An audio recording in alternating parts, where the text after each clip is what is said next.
the New York Mets don't make the playoffs this season, will Edwin Diaz be to blame?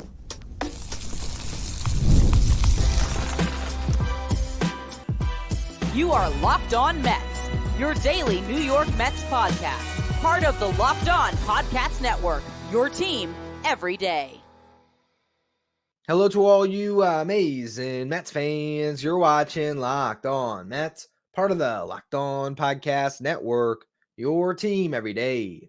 I'm your host, Ryan Finkelstein. If you want to find any of my work, follow me on X at FinkelsteinRyan. You can also find some of my writing at justbaseball.com, where I work as the managing editor. Today's episode is brought to you by Game Time. Download the Game Time app, create an account, and use the code LOCKEDONMLB for $20 off your first purchase. Terms apply. Download Game Time today. What time is it? It's game time. Well, if you did not stay up for the final West Coast night game of the season, you made the right call. A devastating loss by the New York Mets as they rally back from down 4-0 to take a lead, only for Edwin Diaz to give up a gut-wrenching, bone-crushing, crippling, every single verb you can use, disgusting grand slam to Corbin Carroll after walking a couple of batters and costing the Mets a chance to win this series, early on the Arizona Diamondbacks. Just an awful loss, an awful loss. I'm still trying to get over it myself here. Let's start from the top, though, because this was a game where it looked like the Mets are going to lose early. And in some respects, you almost wish that they didn't come back because it would have been easier to stomach. Luis Severino, I would say he didn't have his best stuff, but he sort of did. He struck out 9. He just did not have his best outing. Second inning, he strikes out a couple batters, but in between, he walks a batter, gives up a base hit. That puts 2 runners on, 2 outs for Louis Guillorme. And Guillorme has one of those at-bats that we loved when he was on the Mets, but a really frustrating one when he's on the other team. He's chipping away at Severino's pitch count, fouling pitches off, and then ultimately he finds a hole between Mark Vientos and Francisco Lindor for a base hit that scores a run. I will say that was a play that I think another third baseman makes. You won't notice it when you watch the game, but it doesn't jump out, I should say. But you look at the defensive metrics on Mark Vientos, and I still think he's done a great job to be passable at that position. But long term, I am getting a little bit more, I don't know what the word is to say. I would say I'm not quite as convinced that Vientos can hold down that position long term. The defensive metrics don't like him, and it's because of a lack of range. That is an example of it. That's a play that I think Jose Iglesias makes, diving fairly easily. Brett Beatty is one again. You only catch it if you're looking for it, but that's the first run that goes against the Mets. Sevy gets out of that jam. Third inning, he gives up a 2-run homer to Jock Peterson. Fourth inning, gives up a solo homer to Corbin Carroll. So the Mets were in a 4-0 hole. And again, it felt like they were not going to win this game early, but they battled back. Top of the 5th, you do have to give the Mets a lot of credit for putting themselves in position to win, as they had a great rally. Brandon Nimmo draws a leadoff walk. Pete Alonso hits a weak ground ball to the shortstop that they can't turn 2 on. Nimmo's safe at second. Third goes to first to get Pete Alonso out.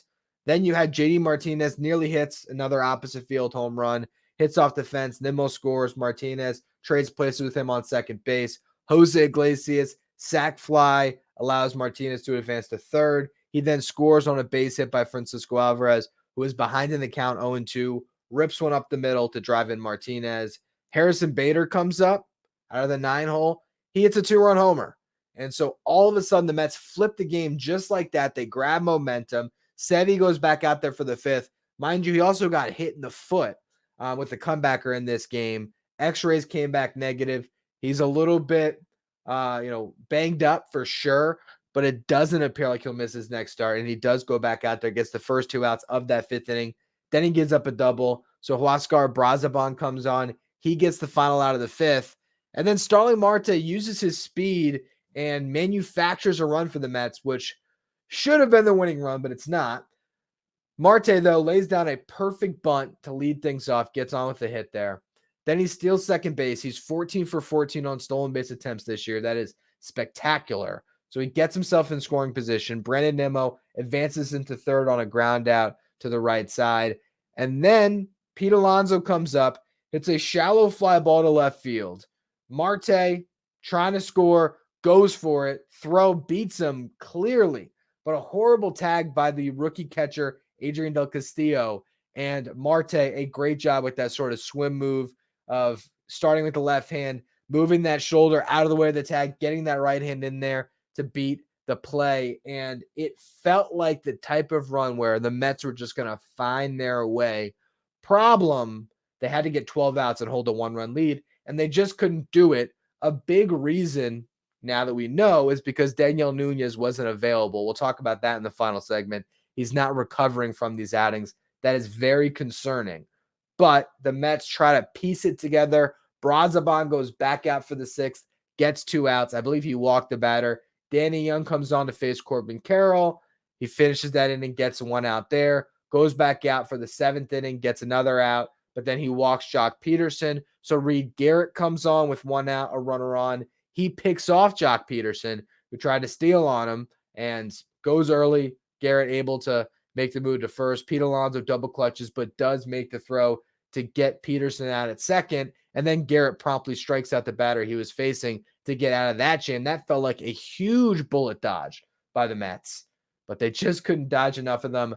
Reed Garrett comes on in the 8th inning. Phil Maton comes on in the 8th inning for Reed Garrett. He walks the leadoff man, strikes out the next batter, then gets a fly out. So he's on the doorstep of getting through the inning, and Carlos Mendoza goes to Edwin Diaz. Now, I will say at the time, I did not like the decision to get Edwin Diaz out of the bullpen because I thought Phil Maton was throwing the ball pretty well, and at least he was attacking the strike zone. I get it, and ultimately this game is Edwin Diaz's fault. There's no one to point the finger at other than him. He's got to get the job done. He's your closer. He's the guy that got the $100 million contract. He has to get out of that inning, and honestly, he has to complete the 4-out save. But in particular, he has to get out of that inning. I will say I would have preferred Maton to stay on, and that's not just armed with hindsight. I thought that in the moment. Regardless, Diaz comes on, and he's got to get the job done, and he looks absolutely awful, and there's nothing else you can do. You can't go to somebody else. You're going to bring in Adam Ottavino, and it doesn't matter. He had to face 3 batters, so the Mets were just going to live and die with their closer, and you hope that he would lock it in, or at least someone would rip the ball hard at somebody. But Diaz doesn't even give you a chance to do that with Pavin Smith. And who was the other guy before you got to Corbin Carroll? I'm drawing a blank on who the other hitter he walked was. But regardless, Edwin Diaz walks 2 guys to get to Corbin Carroll. You look at that lineup right now for the Diamondbacks, and there might be a couple guys that are having a better season overall than Corbin Carroll. But Corbin Carroll is a really hot hitter. A guy that got some MVP votes last year, that was the Rookie of the Year. He is not the guy that you want to face. You can't walk 2 guys to load the bases to face Corbin Carroll, and then he puts one on a tee just like he did with Jackson Merrill, throwing that hanging slider instead of just living and dying by your fastball. I'd prefer that. If Corbin Carroll turns 99 around and hits a home run, hats off to him. But you put one on a tee, on a terrible slider, and you blow the game. Grand slam. Mets go from a emotional comeback victory to win a series, build momentum to that. And it's just brutal. It's brutal. The 2 losses the Mets have had here on this road trip so far, they've had 3 losses, but the last 2 losses. Jose Budo obviously gives up one of the home runs on Sunday. It was not all on Edwin Diaz, but Diaz gives up the home run to Jackson Merrill that cost you the game when he should have pitched around him. Now, he didn't have a base open to pitch around Corbin Carroll, but it's his fault that the bases were loaded. And going back to the well on that slider, man, I just hated that. It's a brutal loss. The Braves don't lose. They sweep the Twins. The Mets are now 4 games back in the wild card race. There is an opportunity this weekend if they can get back on track quickly, win this series, and sweep the White Sox, and if the Phillies get put a beat down on the Braves in a 4-game series, there is a little bit of hope the Mets can gain some ground to close out this week. But it's getting to a point where it's feeling more and more insurmountable, this gap in the wild card race. And these are the games you're going to look back on and say, man, woulda, coulda, shoulda. Edwin Diaz, is he going to be, I ask again, the biggest reason to blame for this season not ending up in a playoff berth for the Mets? I want to talk about that more in the next segment. First, though, quick word from our sponsors. Today's episode is brought to you by Liquid IV. Get hydrated with electrolytes, essential vitamins, and clinically tested nutrients from the #1 powdered hydration brand in America.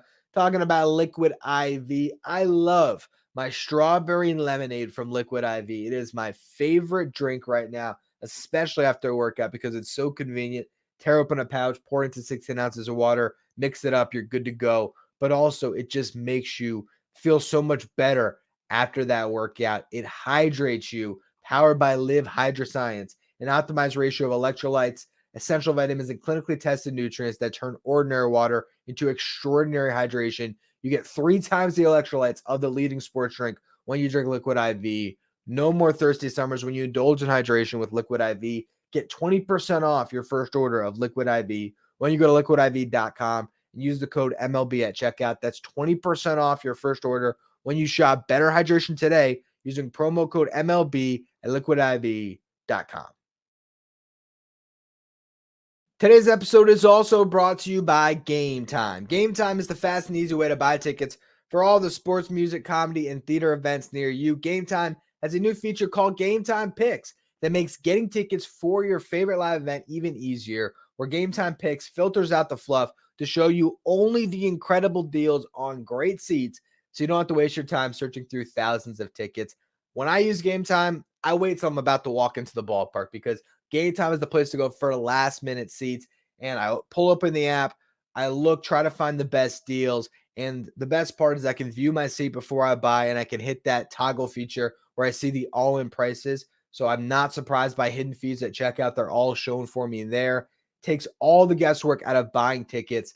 Download the Game Time app, create an account, use the code LOCKEDONMLB for $20 off your first purchase. Terms apply. Again, create an account, redeem the code LOCKEDONMLB for $20 off. Download Game Time today. What time is it? Game time. Stay up to date with all the latest in the world of sports when you check out Locked On Sports Today, streaming 24/7 on YouTube. If you're watching on YouTube today, do me a favor, hit that subscribe button. The goal is to get to 10,000 subs by the end of the season. We need to continue to subscribe. I appreciate all of you who have subscribed. Do me that favor, hit that red button. Now, let's talk about Edwin Diaz. I tweeted this out rather emotionally, I will add. Let me pull up the exact tweet of how I worded it. And it's getting a lot of traction here. 157 likes, 16 reposts. An hour up there. I put this out there. I said 1 year is of no fault of his own, but across his 6 years in New York, Edwin Diaz has completely cratered 3 seasons for the Mets. I said in 2019, they make the playoffs if he's not awful. 2023 out for the year. That's of no fault of his own. 2024, he has blown so many games, got suspended, just awful. Looking through the comments, I'm seeing a lot of people defending Edwin, some people agreeing. Here's my thing, and that's not fair to Edwin Diaz. It was an emotional reaction to giving up a grand slam. I'm human, but there's a ring of truth to it. Now, again, last season's not his fault.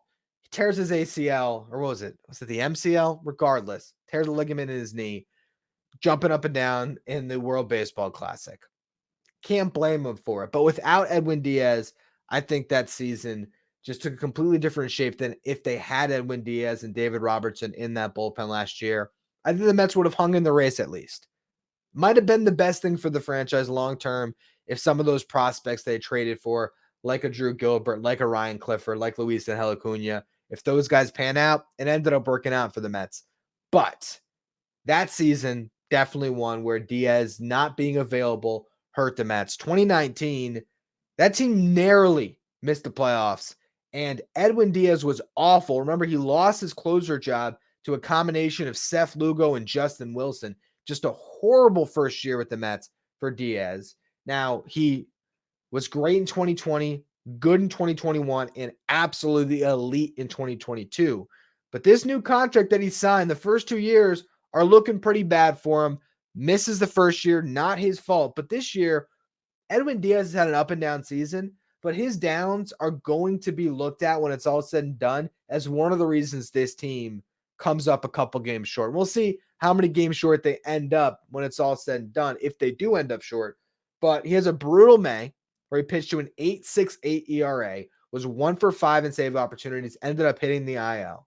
Comes back, does not give up a run in his first couple appearances off the IL in June, but then gets suspended for sticky stuff. Comes back in July, was great, was good to start August. There was actually a stretch from June 1st all the way through until that outing against the Padres, where he had made 17 appearances and pitched to a 1.06 ERA. Now, the Mets haven't been able to use Edwin Diaz nearly enough just based on the situations. And one of the things that we're going to try to do down the stretch is work him into games more. And this was a perfect example of that tonight. Get him out there for 4 outs. Have him lock down this game where it's a one-run game, and hopefully you win it, you win this series, and then whatever happens on Thursday is just gravy. I understand why the Mets went to him, but Edwin Diaz, the vibes have just been off at times, and he's now going through it again. As soon as he threw the first pitch and struggled against that first batter and walks him, you just knew that something bad was going to happen. And you look at this season, 6 blown saves and 2 losses in non-save situations. Let's just say 5 of those games go in the other direction, because guys are still going to blow games, or we'll even say half. 4 games. Guess what? The Mets are 4 games back right now. Edwin Diaz has killed the Mets, and it's not just that he's blown games, because every closer, at least every closer outside of 2022, Edwin Diaz, and even he blew 3 saves, I believe. Every closer is going to blow some games. That's fine. It happens. But it's the games that he's blown, and this is the perfect example. You need to lock down this game. This is an emotional victory for your ball club to win a series early, have a chance to sweep the Diamondbacks. Can you imagine if the Mets swept the Diamondbacks, swept the White Sox, what that would have done for them in this playoff race? But now you're on your heels going to the final game of this series. Hopefully David Peterson can put on his cape again and save the Mets, and they score a bunch of runs with him on the mound. There's still hope. And if you win this series, ultimately, you got the job done. But you're 4 outs away. And it's not just the grand slam. It's the fact that you walked 2 to load the bases before the grand slam. If he came on because Phil Maton walked the bases loaded and gives up a grand slam, that's not on him. It's on him when he walks those guys. And now you're 7 games back of the Diamondbacks, 6 games back of the Padres, 4 games back of the Braves. You're running out of time. And the bullpen continues to be an Achilles heel for the New York Mets. Can they get some help off of waivers? They have a good opportunity. I'll talk about that in the next segment. Also, what is the latest on Dedniel Nunez? We'll go through it all. First, though, another word from our sponsors.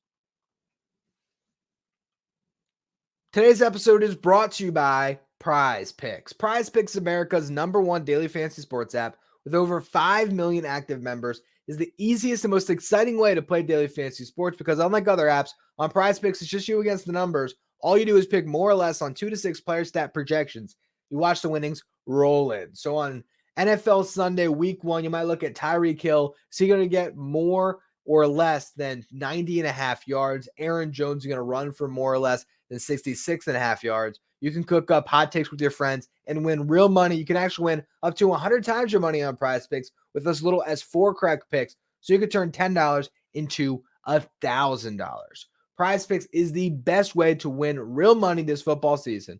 Which players are going off, which aren't? Make your picks in less than 60 seconds and turn your sports opinions into real money all season long on Prize Picks. Download the Prize Picks app today. Use the code LOCKEDONMLB and get $50 instantly when you play $5. That's code LOCKEDONMLB on Prize Picks to get $50 instantly when you play $5. You don't even need to win to retrieve or to receive the $50 bonus. It's guaranteed. Prize Picks, run your game. If you're an everyday listener to the show, make sure you become a Locked On Mets insider. This is our texting service where we get updates from me. Anytime news breaks in the Mets, you can ask me questions anytime. You can also take part in our Locked On Mets signed photo giveaways, and you get the lineup graphics sent to your phone each day so you know who's in the starting lineup without ever having to go on social media. If you want to be a Locked On Mets insider, find the link in the episode description. Go to subtext.com/LockedOnMets. Now, Dedniel Nunez is having trouble recovering from these outings, and that is a major concern for the Mets. We were wondering, why isn't Nunez pitching in the 8th inning? That's his inning. Why is Phil Maton coming on? Well, it's because Nunez is dealing with forearm tightness. Played catch, was deemed unable to go. We'll see what happens if he'll be made available on Thursday. I sort of doubt it. He's day-to-day. Maybe we see him over the weekend. Maybe he ends up back on the IL, and if he does, just a brutal loss for the New York Mets because he is their best relief pitcher this year. He's better than Edwin Diaz. He has been the one guy you could always trust, and it's just not looking right. So hopefully he gets back out there, but who's to say he's going to pitch the next time and it's not going to be the same thing? He's just not recovering from these outings, and that's a major concern because this is also a guy that could be a very big piece of your future in that bullpen. So we'll see. I feel like this is more likely to end in an IL stint than not. But hopefully he's able to manage it, and maybe in a limited role, you can still get some use out of him. And we saw last time they went multiple innings. I think that might be the way to go, where when you get him pitching, and if his arm's feeling good, get what you can out of him. But who knows how much more they will this season. Now, Sean Reed-Foley also has been shut down. He is not throwing right now. Another guy they're hoping to get back. So look at this bullpen. It can get rather thin pretty quickly. Edwin Diaz, massive question mark. Phil Maton has been a godsend lately. You still have Jose Butto. Hopefully Reed Garrett can start to throw the ball a little bit better. If you want to play that hindsight manager game, you could say, man, maybe the Mets should have gotten more out of Garrett and close with Phil Maton. I do think Garrett threw the ball well, but it was second game in a row for him to pitch. Same thing for Maton. So now you look at the upcoming game, you won't have either of those guys likely. Diaz probably can go, but that's going to be a wild card. How's he going to bounce back mentally from this?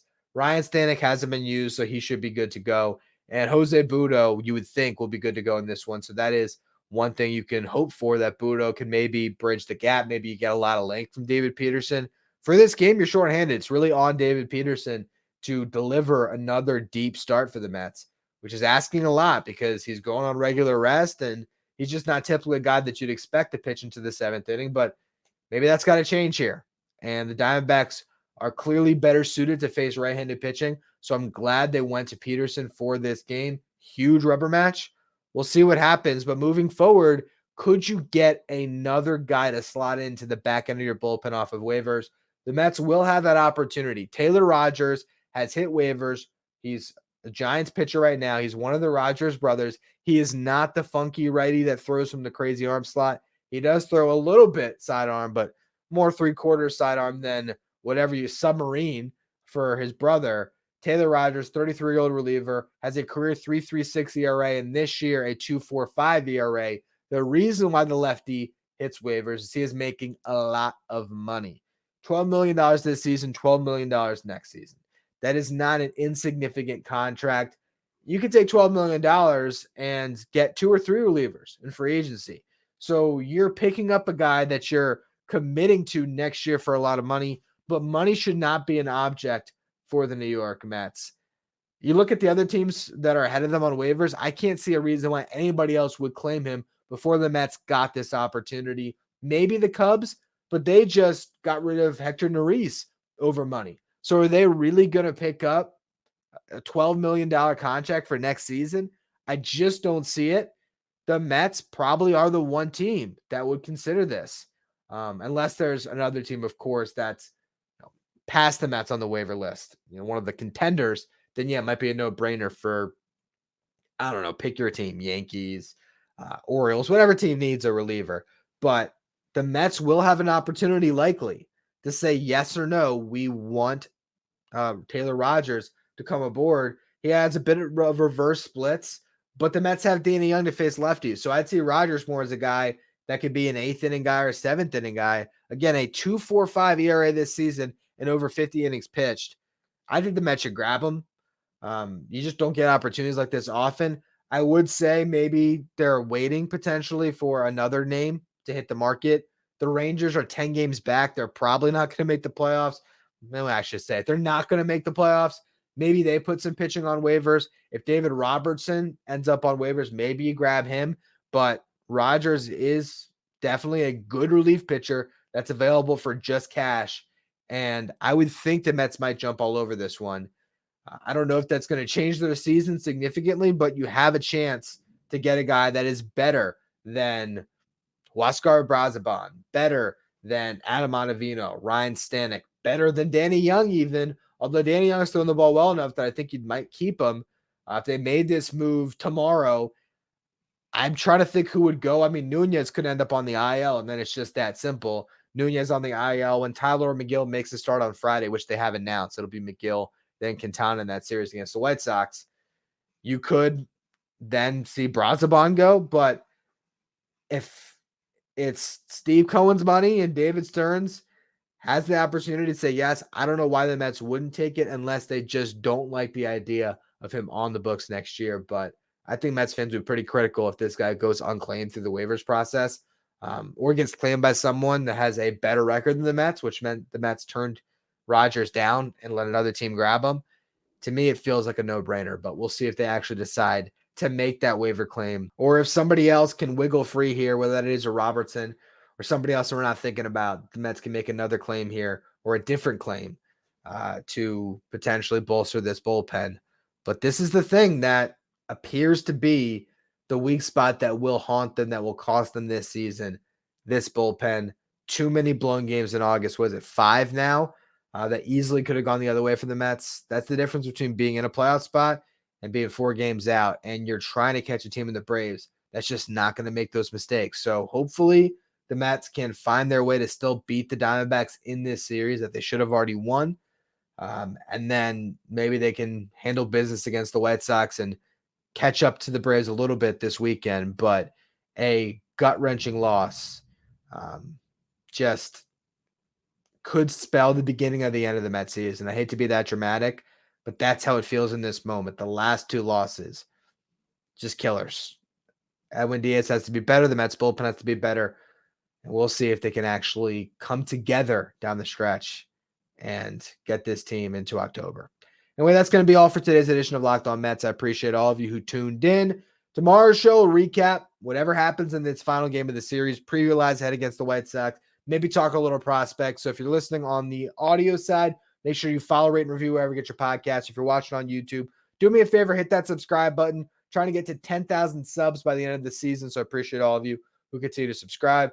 Follow me on X, @Finkelstein Ryan. Follow the show at Locked On Mets. Thank you for making Locked On Mets your first listener, your first watch every day. Now for your second watch, head over to YouTube and check out the first ever 24/7 streaming channel covering everything the world of sports. Talking about Locked On Sports Today with your local host from each team, league-wide host from each league. Find Locked On Sports Today streaming 24/7 on YouTube.